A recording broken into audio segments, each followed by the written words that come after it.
and to leave and to become who they're meant to become, which means they're going to leave. And there are a lot of goodbyes, and it sucks, but it's also beautiful. And I also love this idea of a bridge, because when it comes to anxiety, when it comes to separation, there is this concept when you say goodbye to somebody, or when you're about to leave somebody who's going to do something anxious, is you bridge that moment to the next moment you're going to see them.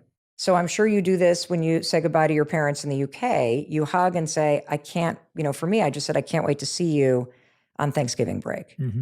I can't wait to hear how this thing goes tomorrow, so that you are staying connected and bridging and closing that kind of loop of something's ending, because things are not truly really ending. Yeah. They're always beginnings to something else. Yeah. One of the questions we get in my DMs a lot and comments and everything is, and I think people subconsciously or consciously have this as well, the idea that, and you just brought it about, is your parents' expectations.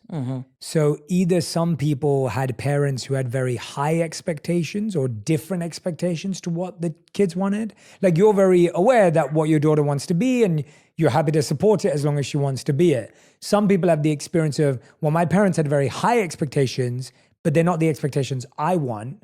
Or my parents actually didn't have any expectations of me, and they were actually more negative, and they actually didn't believe in me at all and didn't really think I'd get anywhere anyway. Or when I want to try something, I get the toxic feedback of, well, you're not going to make it anyway. So I think we deal with parenting and a feeling of not believing in ourselves in two ways. One is your parents saw the path, they gave you it, but you're like, that's not my path, this is, and then your parents don't believe in it. Or your parents never believed in any path you were to take. And I think a lot of people I'm hearing right now are feeling like, Jay, I'm just surrounded by family and friends who don't believe in me, don't believe in my ideas, don't believe in the partner I want to be with. Like, I just don't feel like people support my decisions. Yeah. Chris and I have been married 26 years. We have 3 kids. They're 23, 22, and 17. There is no doubt in my mind I've screwed them up.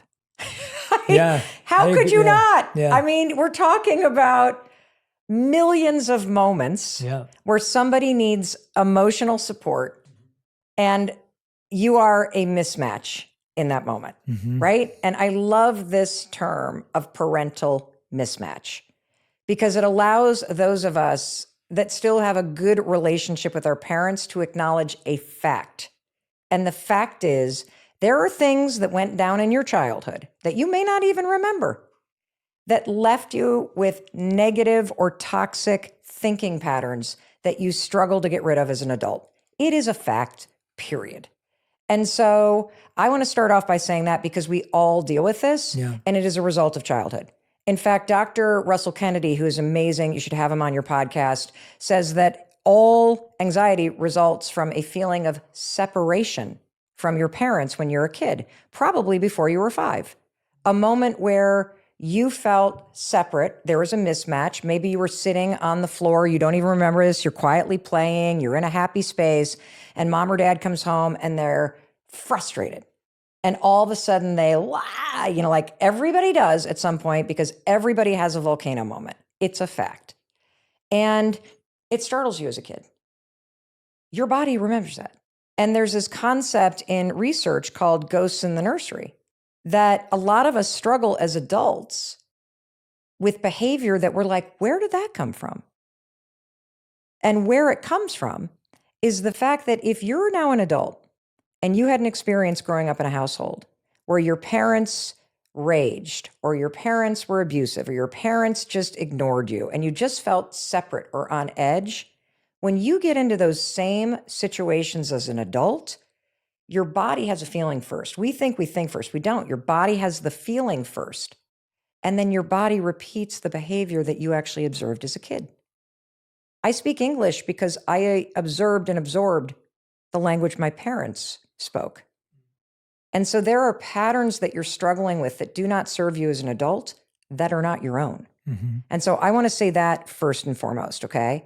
That one of the greatest gifts of being an adult is separating from your parents and deciding how you want to talk to yourself, how you want to change the way that you think, how you speak, how you support. So that's number one. Number two, it is so common and natural to feel this kind of complex mix of guilt and of pressure to want to please your parents. Mm-hmm. Why? Because you needed them to survive as a kid. It's not like you could leave. And what we learn as kids is that there is a give and a take, and that oftentimes that love that you need and that support that you need is very transactional. That mom and dad are in a great mood and you get a lot of attention when you're doing well in sports or doing well in school or you're doing what they want them to do. And what we women learn in particular is that if you're not doing what I want you to do, that's bad. Because guilt, by definition, is feeling bad about what you just did. We learned that feeling during childhood, and it happens to everybody. And so I want to just say this because I want to normalize that these are things that don't mean that you're damaged. Mm-hmm. It's stuff that we have to heal for ourselves as adults. And so here's rule number one.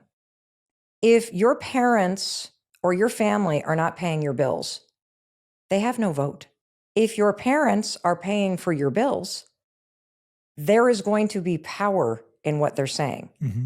There is a transaction there because they're paying your tuition or they're paying whatever, and not all parents are transformed. And so I'm saying that because one of the fastest ways to free yourself is to pay your own way. And when you pay your own way, you start to feel very empowered to pave your own way. I happen to believe as a parent that my job is to help my kids figure out who they are. And you do that by listening. You do that by validating their experiences. You do that by not seeing them as an extension of you, that what school they get into somehow means that you're a good parent or a bad parent. The best thing that you could do for your kids is figure out what's going to make them happy and support them in doing that. And the other thing that you can do is help them make decisions by helping them figure out what decisions are right for them. So I'm saying all of this because 0 to 18, so let's use another metaphor, because I, again, love metaphors. Life's one big road trip, okay? Every year of your life is a mile marker. From 0 to 18, you're not even driving the damn car. Somebody else is. You're in somebody else's car. They're telling you what to do. They're controlling what's happening. The second you get to university or you leave home, you get to navigate your own life, but not if somebody else is paying for it. Yeah. I think that perspective is empowering if you're willing to take that risk. But what we found, the research shows this as well. There was a study a few years ago that I looked at which talked about how, with men and women, when men see a job description mm-hmm. and they can do like 50 to 60% right. of it, it's an HP study. They'll say, I can do it. Right.